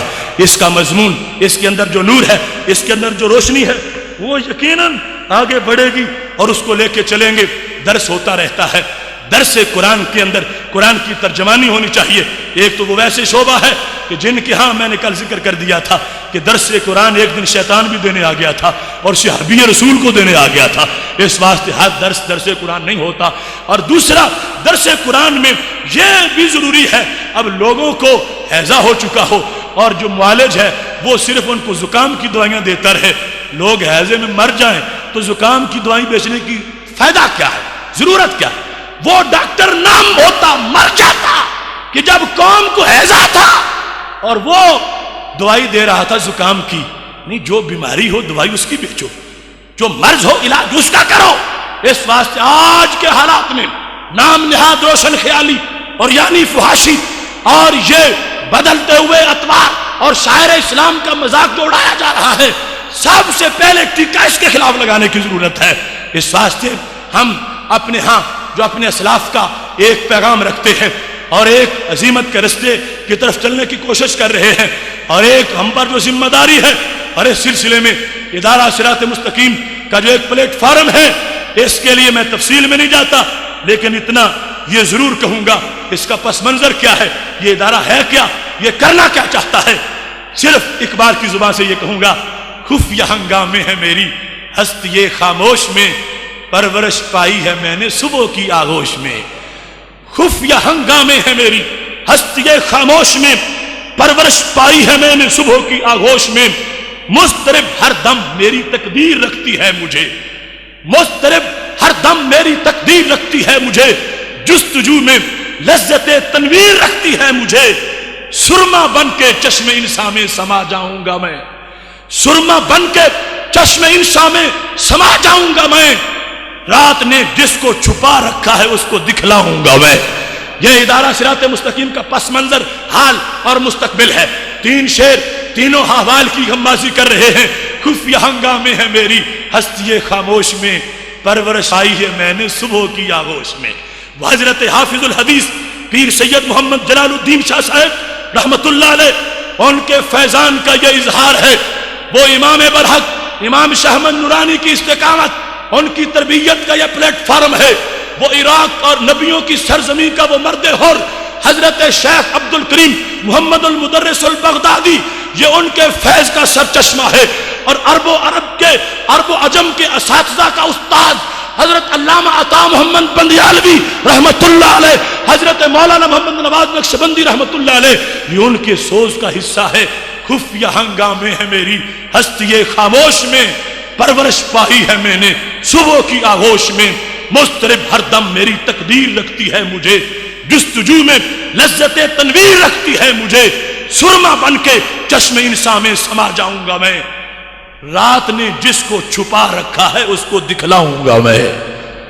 اس انداز میں ہمارا یہ ادارہ اور ہمارا یہ پلیٹ فارم ہم سے اس بات کا تقاضا کر رہا ہے کہ محبوب علیہ السلام نے فرمایا تھا، میری مبارکباد ہے ان لوگوں کے لیے جو اصلاح کریں گے۔ جب سنت کو چھوڑا جا رہا ہوگا وہ سنت کا درس دیں گے، سنت پر لوگوں کو لائیں گے، دین کو زندہ کریں گے۔ اور اس سلسلہ میں ذرا جرأت سے کام لینے کی ضرورت ہے۔ آگے کم نہیں کر سکو گے جب تک اپنا آپ سرکار کو نہیں دو گے۔ پہلے اپنا دل تو دو دین کو، اپنا سر تو دو۔ جو اپنا چہرہ نہ دے سکے، اپنا چہرہ دین کو نہ دے سکے، وہ اپنا سین کیسے دے سکے گا؟ اپنا چہرہ، اپنا قد، اپنی قامت، اپنی سوچ، اپنا خیال، اپنا تدبر، اپنا شعور پلیٹ میں رکھ کے دو اسلام کو۔ اسلام یہ تیرا ہے، جو تیری مرضی ہے وہ میری مرضی ہے۔ یہ ڈیوٹی ہے۔ غریب الوطن اسلام کے ساتھ جو ہمدردی چاہتا ہے اور اس کا دل تڑپ رہا ہے کہ سرکار کا بھیجا ہوا مہمان ہو اور گلیوں میں رات رلتا رہے، ہم گھر نہ کھولیں، ہم کون شمار ہوں گے؟ بے وجہ تو نہیں چمن کی تباہیاں، کچھ باغ باہیں برق و شرر سے ملے ہوئے۔ وہ مہمان آیا ہو جس نے طائف کے بازار میں سرکار نے اس کو اپنا خون دیا ہو، بدر و حنین میں جس کے لیے قربانیاں ہو گئی ہوں، کربلا میں جس کے لیے پورا کنبہ جو ہے وہ پیش کیا گیا ہو، وہ آ جائے ہمارے گھر رات دستک دے، وہ میں تمہارا مکی مدنی بدری کربلائی اسلام آ گیا ہوں، ذرا دروازہ کھولو میں رات رہوں۔ اندر سے بابو جی کہیں نہیں، کلمہ تمہارا ہی پڑا ہے مگر ہماری اپنی چاہت ہے، ہم اپنی ایک سوچ رکھتے ہیں، اپنی مرضی رکھتے ہیں، ہمارا اپنا ایک دنیا میں رکھ رکھاؤ ہے۔ تو اسلام کہے گا یہ کلمہ میں کیسے قبول کروں؟ میں صرف کلمہ نہیں، میں پوری زندگی کا نصاب ہوں، میں تمہاری رات گزارنے کا بھی طریقہ ہوں۔ اب ایسا ہو رہا ہے ہم زبان سے نہ بھی کہیں، ہمارے گھر بولتے ہیں اسلام اور جاؤ اور جگہ جاؤ، ہمارے گھر میں ہماری بچیوں کا پردہ نہیں ہے، گھر سے باہر نہیں ہے، ہمارے ہاں رزق حلال نہیں ہے، سودی کاروبار، ہمارے لوگ شرابی ہیں، نماز نہیں پڑھتے۔ اسلام پھر جو تم بیزار ہو کے نکل جاؤ گے، کیونکہ اسلام ایسا تو نہیں کہ اس کے خلاف ہوتا رہے اور وہ پھر صبر سر دبائے رکھے، نہیں نکلے گا تو پھر بیزار ہو کے نکلو گے، اب کوئی گھر تلاش کرو۔ وہ اسلام گلی گلی چکر لگا رہا ہے، ماننے والے خراٹے لے رہے ہیں. یہ ہے وفا. ہائے افسوس وائے ناکامی متائے کارواں جاتا رہا, کارواں کے دل سے احساس زیاں جاتا رہا. ہوش ہی نہ رہا کہ کتنا نقصان ہو گیا ہے, کتنی مصیبتیں آ گئی ہیں, کتنے مصائب ہیں. خدا کی قسم آج ہر شخص جو چاہتا ہے اور اس کے دل میں باقی غیرت ہے, جب سنتا ہے کہ اتنے لاکھ افغانی شہید ہو گئے, اتنے لاکھ عراقی شہید ہو گئے, اتنے ہزار لبنانی شہید ہو گئے, غزہ کی پٹی پہ یہ ظلم, چناروں کے دیش میں یہ ظلم, گروزنا کے علاقے میں گروزنی میں یہ ظلم, تو نوجوان کا سینہ کھلا. میں جاتا ہوں, امریکہ کا سر توڑتا ہوں, میں اسے پنجہ آزمائی کرنا چاہتا ہوں. ایسے نوجوان پوچھتے ہم کریں تو کیا کریں؟ پہلا کام کرنے کا یہ ہے کہ جس اسلام کو تم دنیا کی زمین دلوانا چاہتے ہو, اپنا دل تو پہلے پوری طرح اس کو دے لو, اپنے آپ کو تیار کرو, اپنے آپ کو پوری طرح تیار کرو. خدا کی قسم یہ میری آبزرویشن نہیں ہے, یہ امریکی تھنک ٹینک کا فیصلہ ہے, اور یہ ان کے ہاں جو سمویل ہنٹنگٹن ہے اس نے باقاعدہ اس کو تسلیم کیا ہے. وہ یار کے اندر اس نے لکھا ہے اگر ایک مسلمان سر پہ امامہ باندھ کے, چہرے پہ پوری داڑھی رکھ کے, جب ان کو آج بھی سنت کے آئینے میں نظر آتا ہے, امریکہ کو اتنا درد ایٹم بم سے نہیں ہوتا جتنا باعمل مسلمان سے ہوتا ہے. اس واسطے پہلے یہ کام کرنے کا ہے. وہاں جا کے حملے اور وہ منصوبہ بندی اس کے لیے شاید ضرورت ہی نہ پڑے. اگر ہم اپنے آپ سے مخلص ہو جائیں, اسلام سے مخلص ہو جائیں, اپنے آپ کو تیار کر لیں, تیار کرنے سے فضائے بدر پیدا کر فرشتے تیری نصرت کو اتر سکتے ہیں گردوں سے کتار اندر کتار. اب بھی وہ معاملہ ہو سکتا ہے سب کچھ, لیکن پہلا کام یہ کرنے کا ہے. اور اس سلسلہ میں ہمیں جو ابتدائی طور پر ہم نے ایک آپ کے سامنے یہ پیغام رکھا ہے, دعوت آپ کو دی ہے, اور اس میں نہ کوئی پردہ ہے نہ کوئی جھجک ہے. ہم جو کچھ سینے میں رکھتے ہیں وہ زبان پر لاتے ہیں, اور اس میں ہمیں یہ نہ تو کسی سے یہ امید ہے کہ اگر ہم نرم بات کہیں تو کوئی واہ واہ کہے گا, اگر گرم کہیں تو پھر وہ چپ ہو جائیں گے. اثر ہو نہ ہو سن تو لو میری فریاد, نہیں ہے داد کا طالب یہ بندہ آزاد. میں صورت گل جوش صبا کا نہیں, صورت گل دستے صبا کا نہیں محتاج, کرتا ہے میرا جوش جنوں میری کباچا. خواہ کوئی کڑی لگائے, خواہ کوئی گولی مارے, خواہ کوئی آنکھوں پہ بٹھائے, یہ کسی کا اپنا مقدر ہے, اپنا نصیب ہے. کربلا والوں کے سامنے لوگ نہیں خدا کی ذات ہوتی ہے. اس واسطے یہ معاملہ جو ہے یہ ایک پالیسی کے طور پر تمہارے سامنے ہے, اور وقت کے کربلا کے اندر اذان دینے کا معاملہ ہے. ہم نے جو تمہیں یہ امانت سونپی ہے تمہارے سینوں کے اندر, یہ 29 دن کا سوز اور یہ ساز اور یہ پیغام, اب اس کا قرض تم پہ ہو گیا ہے, اس کی زکوٰۃ لازم ہو گئی ہے. اس پڑے ہوئے کی زکوٰۃ یہ آگے پڑھاؤ, آگے پہنچاؤ, آگے پھیلاؤ. چلو کیسٹ لگا کے کسی کو سناتے رہو, دکان پہ اکیلے نہ بیٹھا کرو, گاڑی میں اکیلے نہ بیٹھا کرو.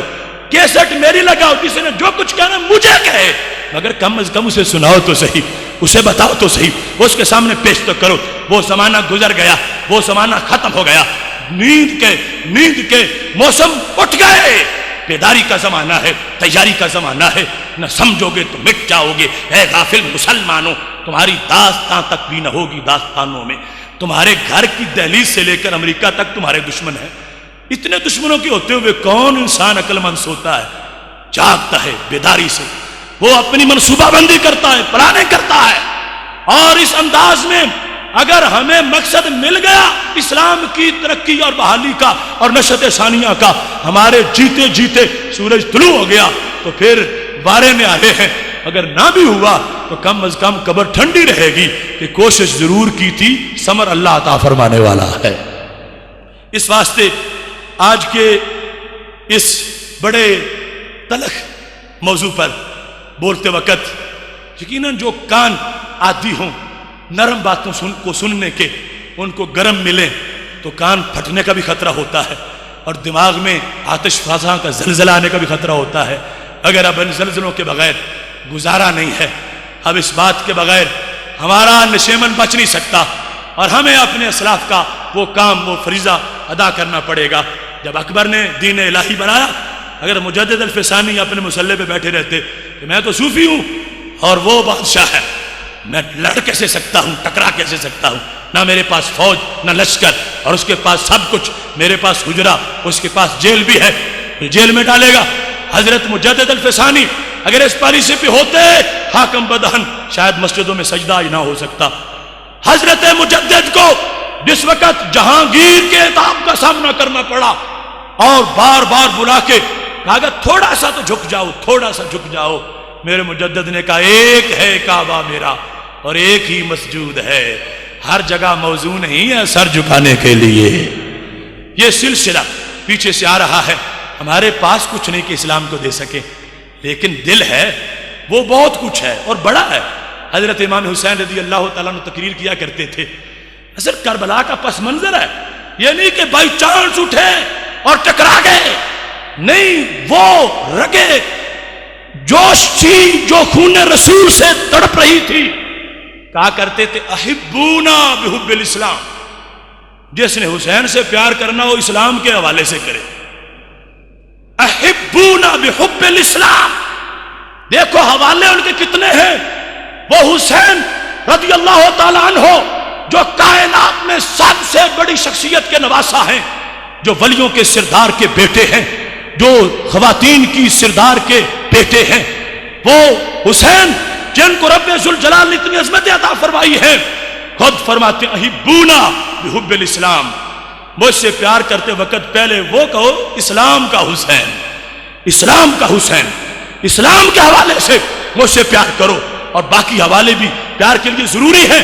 اب وہ صورتحال اس کو سامنے رکھتے ہوئے آج ہم نے اس مضمون کو سمجھتے ہوئے، ابھی یہ تو تمہید تھی ہمارے پیغام کی، اور جو صورتحال موجودہ بنی ہوئی ہے اس کے لحاظ سے آج سے جو ہمیں حکم ملتا ہے وہ وضاحتیں بھی بڑی ضروری ہیں۔ خالق کائنات جل جلالہ نے مثال دے کر ہمیں بہت کچھ سمجھا دیا ہے۔ فرمایا اللہ نے آسمان سے پانی کو نازل کیا تو وادیاں بہہ نکلیں، بارش ہوتی ہے تو چوٹیوں پہ پانی نہیں، نیچے گہری جگہ پہ پانی آتا ہے۔ چوٹیاں گزرتے پانی سے سیراب ہو جائیں تو ہو سکتا ہے کوئی چلتے چلتے باہر آ جائے، لیکن اصل حصہ جو ملتا ہے وہ نیچے جھکی ہوئی چیزوں کو۔ تو کبھی بھی تکبر والے کو دین نہیں ملتا، عاجزی والے کو دین ملتا ہے۔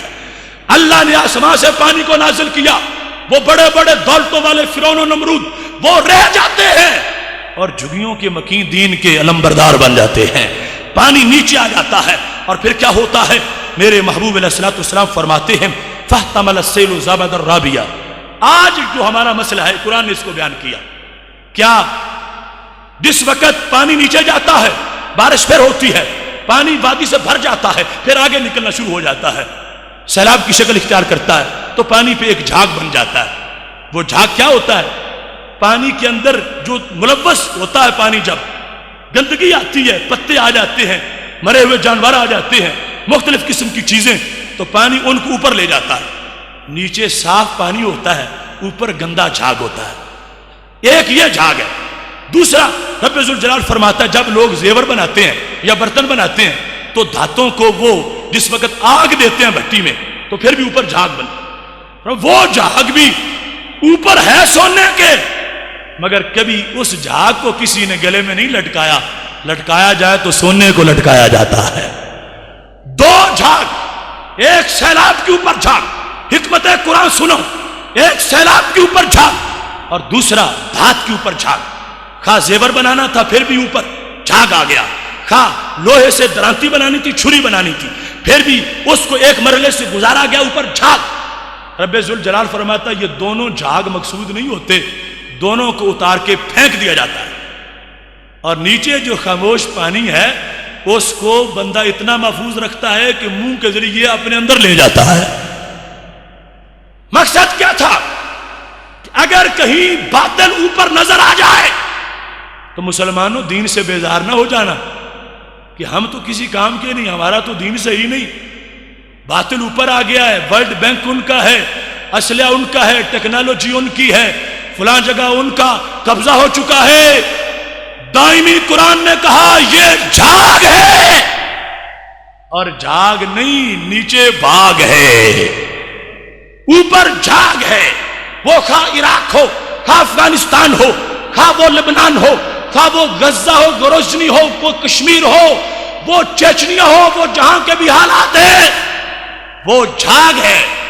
اور جھاگ کو بالآخر کوئی بندہ ہی نہیں، ہوا ہی آتی ہے اٹھا کے دور پھینک دیتی ہے. لہریں آتی ہیں جب سمندر کے اندر سے اٹھتی ہیں تو پھر جھاگ اوپر نہیں رہتا، جھاگ کہیں درختوں پہ گر جاتا ہے، کہیں بحر کناروں پہ گر جاتا ہے. پھر جو مچل کے چلتا ہے وہ پانی کی اپنی لہریں ہوتی ہیں. ہم اس دین والے نہیں ہیں جو اٹھتے سورج کے پجاری بن جائیں اور چڑھتے سورج کی ہواری بن جائیں.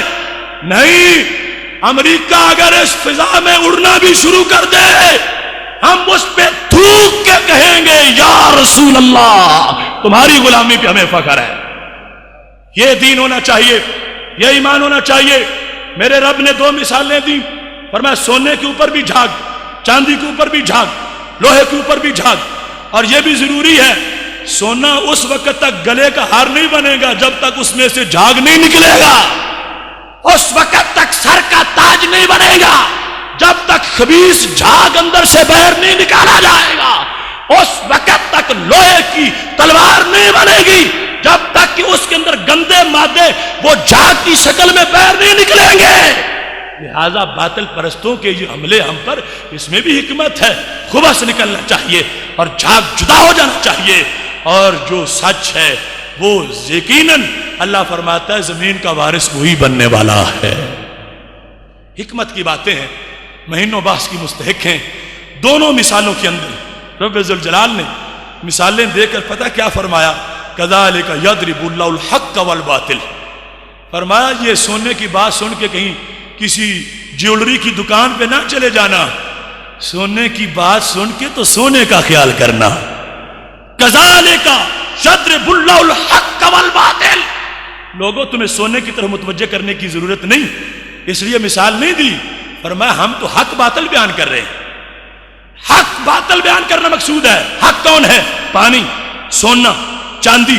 باطل کون ہے؟ پانی کے اوپر جھاگ، سونے کے اوپر جھاگ. اللہ فرماتا ہے کبھی بھی وہ جھاگ باقی نہیں رہتا. کوئی جلدی اتارے یا ہوائیں آئیں اور اتار دیں، خشک ہو جائے، ہو جائے گا انشاءاللہ، ہو جائے گا. شب گریزہ ہوگی آخر جلوائے خورشید سے، یہ چمن معمور ہوگا نغمہ توحید سے. امریکہ کا وہ بدماش بھیڑیا اور وہ خونخوار امریکہ اپنے واشنگٹن کے پنجرے میں بند ہوگا اور انشاءاللہ اذانوں کی آواز آ رہی ہوگی. اس واسطے ہمیں ایسے دین کی ضرورت نہیں ہے جو جھک جانے والا ہو اور مشکل آنے پر سر دبا دینے والا ہو. نہیں، ہمارا قرآن بول رہا ہے، ہمارے ساتھ ہے. جھاگ اوپر ہی ہوتا ہے مگر جھاگ اوپر سمجھا نہیں جاتا. آ گیا اوپر جھاگ تو کوئی بات نہیں، بھاگ جائے گا، ہٹ جائے گا. نیچے پانی ہے اور پانی جو رکھا جائے گا تو کیسے محفوظ کر کے زمین بھی پلائے گا، دل بھی پلائے گا، پیارا بڑا ہوگا اور سونا سر پہ ہوگا، گلے میں ہوگا. اس واسطے فرمایا یہ حق ہے، یہ ہر بندے کی ضرورت ہے. اور انشاءاللہ اور یہ بھی دے دیا گیا کہ جتنا بھی برا عمل ہے وہ یہ ہے جس طرح جھاگ ہوتا ہے اور نیکی جو ہے وہ ہے سونا نیچے اور پانی نیچے. لہذا دنیا میں سینموں میں جھاگ ہے، دنیا میں شراب میں جھاگ ہے، دنیا میں جوے اور حرام کاریوں میں جھاگ ہے، دنیا کی عریانی فحاشی ایک جھاگ ہے، دنیا کی یہ رونقیں جھاگ ہیں، دنیا کے یہ نشے جھاگ ہیں. اور حقیقت میں تلاوت قرآن ہے، حقیقت میں نماز ہے، حقیقت میں روزہ ہے، حقیقت میں حج ہے، حقیقت میں زکوٰۃ ہے. اللہ فرماتا ہے یہ سن لو میری مثال. فرمایا اما الزبد فیذهب جفا. فرمایا وہ جھاگ جو ہے وہ اچانک اڑ جائے گا. واما ما ينفع الناس فيمكث في الارض. فرمایا جو لوگوں کو چیز فائدہ دیتی ہے اسے ہی باقی رکھوں گا زمین میں. اس واسطے ہمیں جب رب نے حوصلہ دیا، پکی بات کی، وہ مومن کیسے ہوگا جو ان باتوں پہ یقین نہیں رکھے؟ ہمارے سامنے جو بھی باطل جس طرح بھی آ جائے، ہمیں قرآن کہہ رہا ہے یہ جھاگ ہے، ہم جھاگ سمجھیں گے اور جھاگ ثابت ہوگا انشاءاللہ. اور یہ آزمائش ابتلا ہماری ہے کیونکہ کچھ صفائی کا مقصد بھی جھاگ پیدا کرنے کا ہوتا ہے. اس واسطے پورے حوصلے سے، پورے اطمینان سے، کسی کو 1% بھی شک نہ ہو، اپنے ایمان پر تنقید نہ کرے، اپنے اسلام پر مشق ستم بنا کر باتیں نہ کرے، دکانوں اور تھڑوں پہ بیٹھ کر اسلامی تعلیمات کو کوئی ہیچ نہ بتائے. میں مطمئن ہوں اگرچہ خراب ہے ماحول، خزاں کے بعد کا موسم بہار ہوتا ہے. انشاءاللہ وہ بہار آنے والی ہے اور اس سلسلے میں ہمارا اپنا جو کردار ہونا چاہیے وہ میں اختصار سے آپ کے سامنے رکھ رہا ہوں، اور تڑپ یقیناً مجھے پتہ ہے ہر قلب صادق یہی رکھتا ہے. یہ کوئی میرے دل میں علیحدہ نہیں، ہر دل میں ہے، اور کہیں ہو سکتا ہے مجھ سے کہیں زیادہ آگے ہو. یہ رب کی دی ہوئی تقسیم ہے، کی ہوئی تقسیم ہے. ہو سکتا ہے جس کو کوئی سب سے اچھا سمجھے وہ سب سے نچلا ہو، اور جس کو کوئی بھی نہ دیکھ رہا ہو اس کے دل میں سب سے زیادہ بہار ہو. اس واسطے میں یہ سمجھتا ہوں، میں تو بطور وکیل بول رہا ہوں، اصل جذبوں میں مالک اور ہیں، اور ہو سکتا ہے اس مجمع میں میرے سے کہیں زیادہ خالص جذبے رکھنے والے اور باطل کے جبڑوں کو چیرنے والے اہنی جذبات موجود ہوں. لیکن وکالت ایک میرے ذمہ ہے اور میں کر رہا ہوں. اور میں یہ کہوں گا، اگر بدن ہمارے کچھ نہ کریں اتنا تو ہو ہی جائے گا. گر بدن ہمارے کچھ نہ کریں، گر بدن ہمارے کچھ نہ کریں اتنا تو ہو ہی جائے گا کہ اپنی بوٹی بوٹی سے ایک کمرہ تو بن جائے گا. اسلام پردیسی ہے، اسلام کے پاس گھر نہیں ہے. گر بدن ہمارے کچھ نہ کریں اتنا تو ہو ہی جائے گا کہ اپنی بوٹی بوٹی سے ایک کمرہ تو بن جائے گا. سب دنیا کے کاشانوں سے کیا اونچا رتبہ پائے گا کہ اس کمرے کی چھت پہ پھر دین کا جھنڈا لہرائے گا. جب میرے دین کو ہر جانب سے دشمن آ کے دکھ دیں گے، جب میرے دین کو ہر جانب سے دشمن آ کے دکھ دیں گے، ہم اپنی جان کے حجرے میں اسلام پیارا رکھ لیں گے. یہ ہمارا منصب ہے، یہ ہماری ڈیوٹی ہے، یہ ہمارا نظریہ ہے جس کو میں نے اپنے اشعار کی شکل میں تمہارے سامنے پیش کر دیا ہے. اور میرے نبی علیہ السلام کا ہمارے لیے جو اعلان ہے وہ 100 شہید کا ثواب، ہر سنت کے اوپر اجر ہے اور ثواب اپنی جگہ. اس کے علاوہ جو تقاضے ہیں باطل کے حملوں کی وجہ سے وہ اپنی جگہ ہے. آج ہمیں نہ کسی ایسے مسئلے کی ضرورت ہے، نہ ایسے دانشور کی ضرورت ہے کہ جو مسلسل ہم پہ حملے ہوتے رہیں اور ہمیں کہا مزید کھاؤ مزید کھاؤ. کسی آنے والے طوفان کا ڈراوا دے کر نہ خدا نے ہمیں ساحل پہ ڈبونا چاہا. آگے جاؤ گے مر جاؤ گے، بھوکے ہو جاؤ گے، حملہ ہو جائے گا، پاکستان مٹ جائے گا، یہ ہو جائے گا، ان دلانا فائر آ گئے ہو. کسی آنے والے طوفان کا ڈراوا دے کر نہ خدا نے ہمیں ساحل پہ ڈبونا چاہا. نہیں، ہم ڈوبیں گے نہیں انشاءاللہ. ہمارے پاس قرآن ہے، ہمارے پاس اس قرآن کا دھیان ہے، اور یہ شروع سے ہمارے پاس پہچان ہے. باطل کے فر و فال میں حفاظت کے واسطے یورپ زرہ میں ڈوب گیا دوستہ کمر. ہم پوچھتے ہیں شیخ کلیسا نواز سے، مشرق میں جنگ شر ہے تو مغرب میں بھی ہے شر. حق سے اگر غرض ہے تو زیبا ہے کیا یہ بات؟ اسلام کا محاسبہ یورپ سے درگزر. یہ جو پالیسی ہے، یورپ کو ہر معاملے میں چھوٹ اور اسلام کا ہر معاملے میں محاسبہ. ہم اسلام سے یہ ظلم نہیں ہونے دیں گے. اس ہر وقت کٹہرے میں، ہر وقت اس پہ پابندیاں، ہر وقت اس کو تانے کہ تو روشن خیال بن جا. ہم سے بڑا روشن خیال کون ہو سکتا ہے؟ وہ امت جس نے 65 علوم اپنی عقل سے تیار کیے، ان سے بڑا روشن دماغ کون ہو سکتا ہے؟